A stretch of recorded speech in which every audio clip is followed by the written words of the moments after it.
Salam alaikum, bienvenue dans le Savoir est une arme, je suis Ahmed Dey. Martiniquais, il était l'élève d'Aimé Césaire. Activiste, il a rejoint le FLN. Psychanalyste, il a redéfini la psychologie de l'homme noir. Je vais vous parler de l'anticolonialiste qui a inspiré plusieurs mouvements en Afrique et aux États-Unis, Frantz Fanon, et de son œuvre Peau noire et masque blanc. Frantz Fanon est né en 1925 en Martinique. Il a quitté la Martinique en 1943 quand il s'est porté volontaire pour lutter avec les Français libres durant la Seconde Guerre mondiale. Il est resté en France après la guerre pour étudier la médecine et la psychiatrie. Avant son départ de France, Fanon avait déjà publié sa première analyse des effets du racisme et de la colonisation dans Peau noire et masque blanc.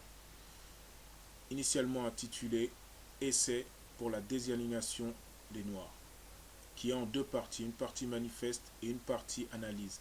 Il présente deux Fanons, l'expérience personnelle d'un noir comme intellectuel dans un monde blanchi et la façon dont le colonisateur et le colonisé ont une relation normalisée.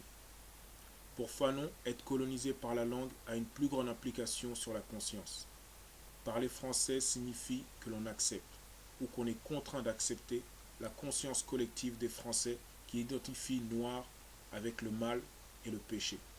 Dans une tentative pour échapper à l'association de noir avec le mal, alors l'homme noir revêt un masque blanc.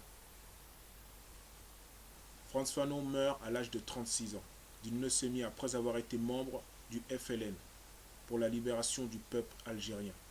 Quel bel exemple d'un homme qui a cessé d'être un noir, qui a cessé d'être un colonisé, qui a cessé d'être un antillais.